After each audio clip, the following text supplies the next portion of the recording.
Cam4.fr, le plus grand site de webcam live réservé aux adultes. Brigitte Lahaie, Sud Radio, le sexe au conseil.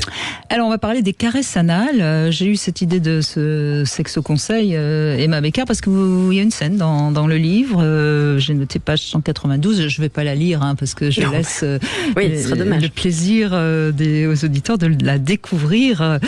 Donc, on va parler de cette caresse anale qui est toujours un petit peu suspecte pour certaines personnes. Je pense qu'il y a certainement d'abord et avant tout la peur de l'hygiène. C'est ce qui rend cette caresse un peu complexe, mais je crois qu'il ne faut pas s'en inquiéter et je vais donc vous donner quelques conseils.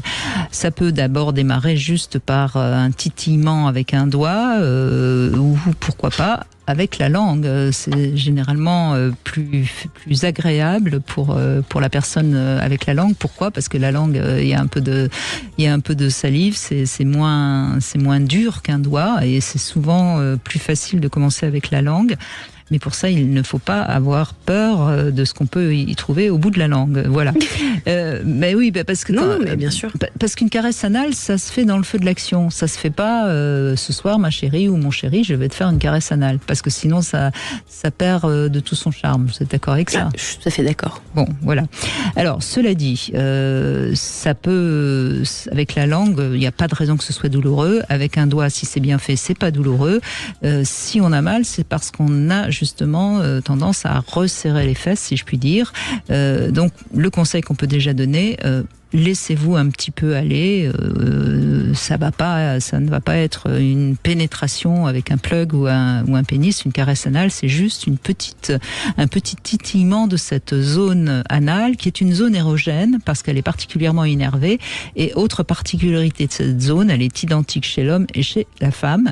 Et pourtant, les hommes et les femmes ne la vivent pas tout à fait de la même manière. Il y a plus d'hommes qui sont réticents que de femmes, bien qu'il y ait quand même beaucoup de femmes qui sont réticentes. Pour les femmes, je conseille toujours de commencer lors d'un cuni, parce que c'est généralement à ce moment-là que la femme est plus à même à l'accepter et à y découvrir quelque chose d'agréable. Et une fois qu'elle a commencé à avoir un peu de plaisir de ce côté-là, elle sera plus décontractée si éventuellement vous avez envie d'aller plus loin. Pour l'homme, je dirais que l'approche doit être plutôt différente et c'est plus en massant par exemple les testicules qu'on peut savoir s'il est prêt à expérimenter sur son corps cette caresse. Donc si vous lui caressez les fesses et qu'il les serre très fort, ses fesses, justement, c'est pas la peine d'aller plus loin. Le message est clair. Vous êtes d'accord jusqu'à présent ?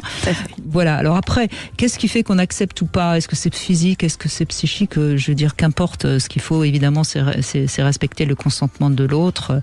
La tête et le corps sont toujours très connectés. Donc, voilà. Maintenant, si vous voyez que ça plaît, vous pouvez ensuite essayer avec un petit jouet. Ça s'appelle un plug. C'est un jouet spécial anal. On n'utilise pas n'importe quoi pour ce genre de stimulation parce que ça peut être aspiré par le rectum.